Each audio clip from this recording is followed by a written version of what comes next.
The brand new Black Ops 7 Zombies map Astra Malorum releases in just a few days, and so I wanted to do a video going over my honest thoughts on whether I think this will be a good or bad map. This is just based off of the marketing we've had for the map so far, and also a few of the leaks we've heard. I'm going to go through all the things I think will likely be really good about the map, and then also talk about the concerns I have for the map of things that might not be so good about it. But of course, this is all just speculation and predictions. This doesn't mean the map is definitely going to be this way, but I think it's always fun to talk about this before a map releases. Firstly, let's go over the positives. These are things that I think will likely be really good about this map, and also things that look pretty good so far just based on the marketing. I love the space theme of it. Obviously, Zombies in Spaceland is my favorite Zombies map of all time, so you guys know that I love the space setting, especially when it's done in a retro way, kind of like what they're doing with this map, with having the UFO Wonder Weapon, which looks absolutely insane, called the LGM, also known as the Little Green Meanie. It even has a little tiny alien inside of the Wonder Weapon that I guess is controlling the UFOs that it shoots out or whatever, but it looks really, really cool. And then of course the special enemy of this map, which is O.S.C.A.R. He's this really cool retro futuristic looking robot, and it definitely has that space feel to it, which is also what Zombies in Spaceland was able to do. Obviously, going back to a map like Moon, that was also in space, but it didn't have that retro futuristic space feel to it like this map seems like it's going to have.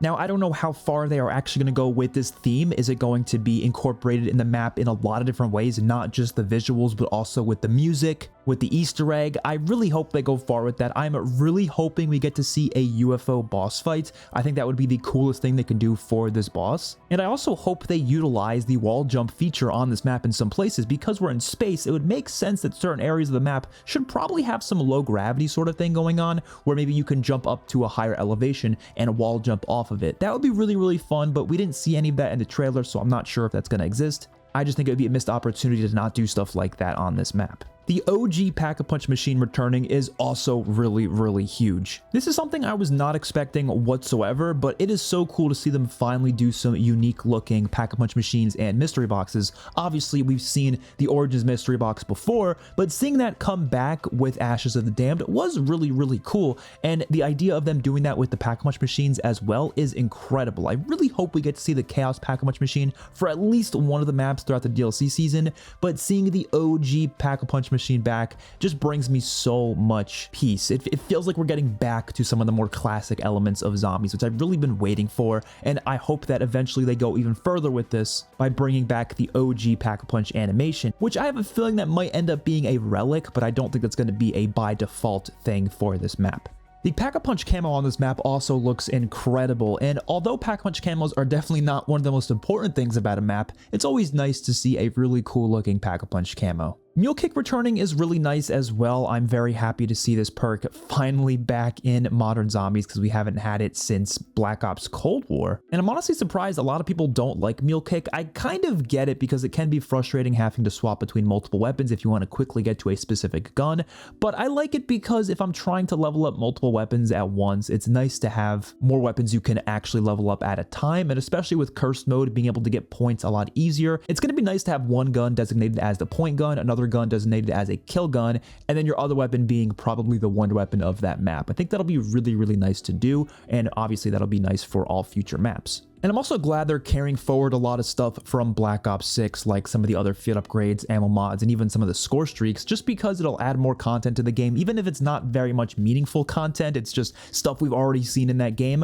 I'm glad they're not drip feeding it throughout the year, and instead they're just giving it to us right away. So hopefully we can get a bunch of new stuff throughout the rest of the year. And honestly, when it comes to what they've shown us so far in the marketing, that's pretty much it when it comes to the positives. There's really not many other things I can talk about when I say, oh, this part looks really cool, or this part looks really cool, because the trailers and even the blog post didn't really tell us a lot, which could be a good thing because maybe they're just hiding a lot from us. They want us to find all the cool stuff out for ourselves. And I do appreciate that when they keep things hidden, but I'm also partially worried that it just means this map isn't going to have nearly as much cool stuff as we were hoping. hoping. Now, I'm fully expecting the main Easter egg to be really, really good. Ashes of the Damned had a pretty good main quest, and I feel like they're probably going to have an even better one here. There's probably going to be lots of puzzles. I definitely hope there's lots of puzzles. I hope it's one of the most complex Easter eggs, not even just in Modern Zombies. I hope it's one of the most complex Easter eggs ever. I don't think they'll get to that point. I don't think they'll ever go as complex as some of the Black Ops 4 maps, but I do hope to see some crazy stuff that actually makes players take a long time to try and figure stuff out. And also for future playthroughs, it should take a while to master it. I don't just want it to be hard to solve, I want it to also be hard to master.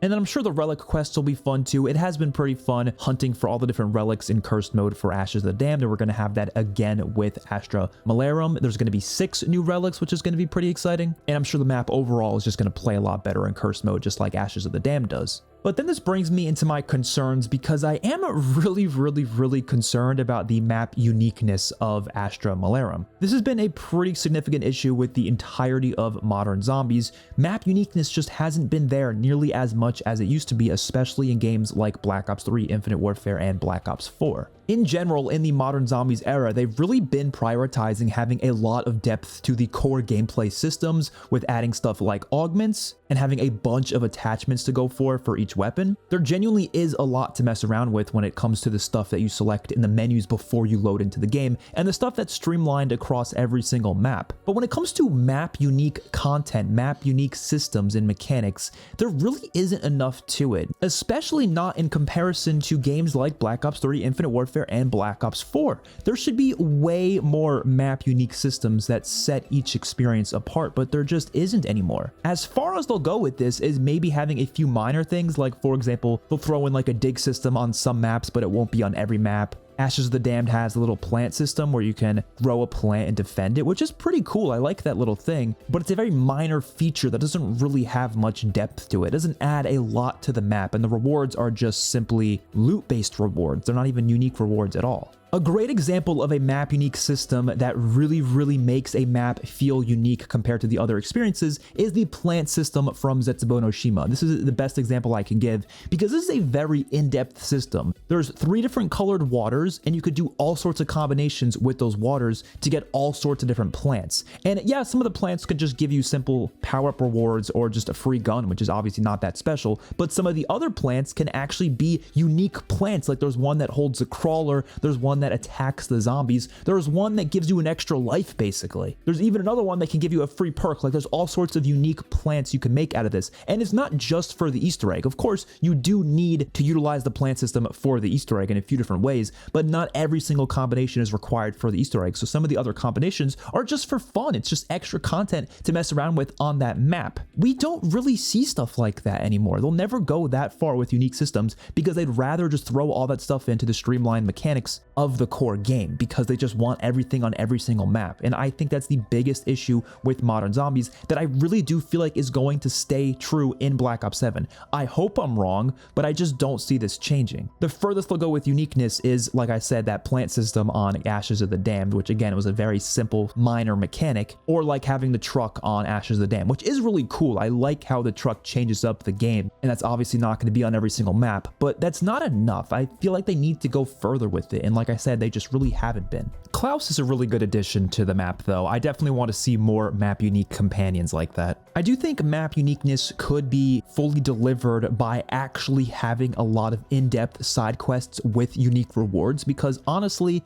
in some of those games, the thing that made the map stand out were the side quests. Looking back at Zetsubou no Shima, which is such a great example of a unique map, stuff like the spider bait side quest was huge. That was such a unique system only on that map that was really fun to do. And then obviously Grad Krovi had plenty of cool unique ones as well. I always talk about Revelations with the God Mask. That was such an awesome side quest that was really fun to work for. And then Dead of the Night had stuff like the Savage Impaler. There's tons of examples, but these maps all had unique rewards with their side quests, and we don't really see that to the same extent anymore. Even looking at Ashes of the Damned, the only side quest reward with any sort of uniqueness to it is the unlimited double points through melee kills reward that you get from killing a bear with just your melee weapon, that little side quest, which was like pretty cool side quest. I do like it, but that's not the most unique reward ever. It's definitely nice and it's fun to do, but I don't consider that a really in-depth unique quest that really sets the map apart. It's not even close to the same as some of those other ones I mentioned. And again, even when it just goes back to like map features and just interactivity, there needs to be more things on the maps that you can just continuously interact with and have fun with. A great example is the arcade system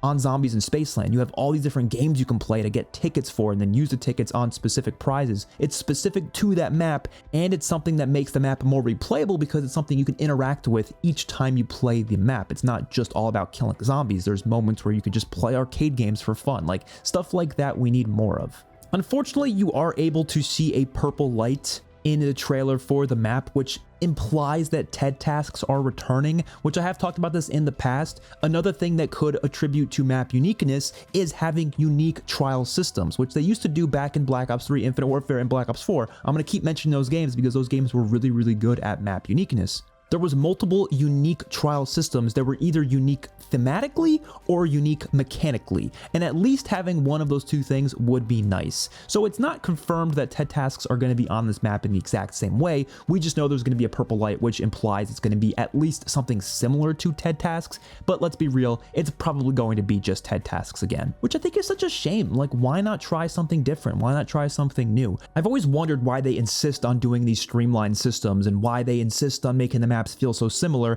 and I will say they have been doing better with Black Ops 6, and they'll probably be doing even better with Black Ops 7 compared to games like Black Ops Cold War, but it still is much worse than those games I mentioned before like Black Ops 3, 4, and Infinite Warfare. And I think there's a few reasons for it. I think one of the main reasons is just a lack of resources. I think Treyarch has just been spread thin when it comes to development. They've been working on so many games over the past few years that they just can't design a bunch of unique systems and mechanics for every single map. It's much easier for them to design one mechanic and just put it on every single map. So when it comes to the T.E.D. tasks, it's much easier for them to just design that system and then just copy and paste it on each experience with some changes depending on what the challenge is, of course, because obviously the challenges have to apply to the map itself. Some challenges are not map specific, but some are. Like there's one on Ashes of the Dam that requires you to drive the truck around the map. Obviously that's map specific, but generally speaking, the system is kind of just the same, copied and pasted. They're not going to design a whole new system because it obviously takes a lot more time, which clearly they don't have a lot of that as of recently. But I think the other reason is just the idea of accessibility, because they want a casual fan to be able to play one map,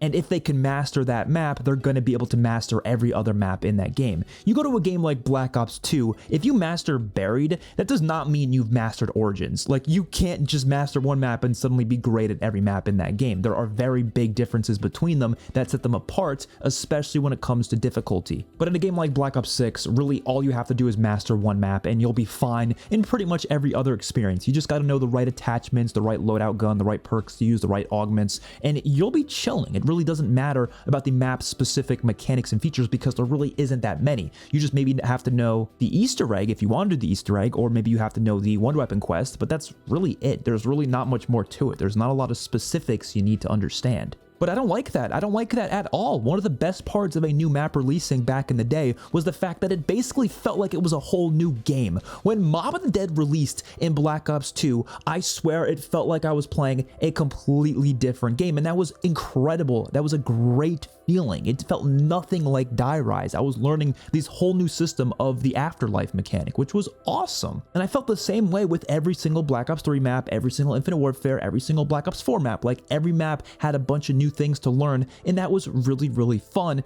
but it just doesn't feel like there's nearly as much to learn anymore. And again, there's going to be a lot of fun things to hunt for. I'm sure the relic hunt will be a lot of fun. I'm sure there's going to be a great Easter egg. I'm sure there's going to be a fun boss fight. Like, that stuff is probably going to be fun. But when it comes to just map specific systems and mechanics, I don't see this map having a bunch to it. That is definitely my biggest concern, but hopefully I'm wrong. Even something that's kind of small, but I still want to mention anyways, is the wall weapons. We have no idea what the wall weapons on this map are going to be, but I'm kind of worried they're not going to change up the wall weapons because they really haven't been doing that all that much in the past few games. But I think especially with Cursed Mode making wall weapons a lot more important, they definitely should actually change them up map to map. I would love to even see the DLC guns be on the wall. I think that would be a no-brainer, but that's probably not going to happen. And the last thing I want to discuss when it comes to uniqueness is the Ravagers Returning. I know some people people are saying it's really not a big deal, but to me it is. I really wish they did a unique special enemy for every single map, and obviously we're going to get O.S.C.A.R, which looks great, but I was hoping for a new bigger special enemy and then a new smaller special enemy, which is what they were able to do in a lot of other games. Maybe not for literally every map, but I think my biggest concern here is that this is not the last time the Ravagers are going to return. If it's just for this map, okay, I can deal with that. But if they come back on at least one more map throughout the DLC season, I think that'll be a huge shame. And when I say I want new special enemies for each map, I don't mean it has to be literally brand new special enemies. It just has to be new for the game itself, so ones that haven't already appeared in Black Ops 7. I would have no issue with them bringing back some classics that we haven't seen in a while, like for example, the Valkyrie drones on Gorod Krovi. I feel like something similar to that would actually fit on a map like this quite well, especially if you change the theme to be a little bit more with that retro alien vibe that O.S.C.A.R is going for. That would be awesome, but we're gonna have Ravagers instead, which I think is kind of a shame. And I've mentioned this many times before, I actually have no issue with a lot of special enemies being on one map, as long as they're used in specific circumstances, like specific Easter egg steps, or maybe like specific rounds, or specific areas of the map. Like there's so many cool things you can do with reusing enemies that I'm totally fine with. Just don't only reuse them and not have new ones on top of it, or don't spam us with them as well. There's definitely issues involved with that, which I obviously have had with a lot of zombies maps in the past few years. And honestly, that's about it when it comes to my concerns. I think this is going to be the biggest thing that holds back this game, even though I'm really enjoying it so far. It's the one thing I'm worried about more than anything, and I hope I'm wrong. I hope they go so far with unique systems, unique mechanics, but Ashes of the Damned just doesn't really show me that they're really gonna go far with that. I feel like they're really focused on the relic quests especially, which, like I said, I have been enjoying, but I don't think everything should be put into just relic quests, which are one-time things anyways. You're not going to do them again. I feel like there should be more put into map-specific mechanics and systems and side quests and side quest rewards and all that stuff that I feel like Ashes of the Damned has been missing, and I'm worried the rest of the DLC isn't going to have much of that as well. But like I said, I'm sure the map itself is probably going to end up being pretty good. They really haven't been taking like massive risks with their maps recently, to the point where every map is pretty much guaranteed to be at least a good experience, and I do think this one's going to be the same. And honestly, I think it'll probably end up being better than Ashes of the Damned. I've really been enjoying the curse mode mechanics, love having the classic point system back, even though there's some things I would like for them to tweak and change a little bit. Overall, I'm having a great time with it, and I do feel like I'm probably going to have a lot of fun with Astra Malorum. Pretty much every leak about this map has been positive. There hasn't been a lot of specifics, but the Ghost of Hope has been hinting towards this map being very, very big, like in terms of how crazy it is. Apparently the boss fight is supposed to be really crazy and huge, so I'm really excited to see what that's actually going to look like when we get our hands on the map itself. Hopefully you guys enjoyed. Let me know your thoughts in the comment section down below. I will see you all in the next one. Peace out.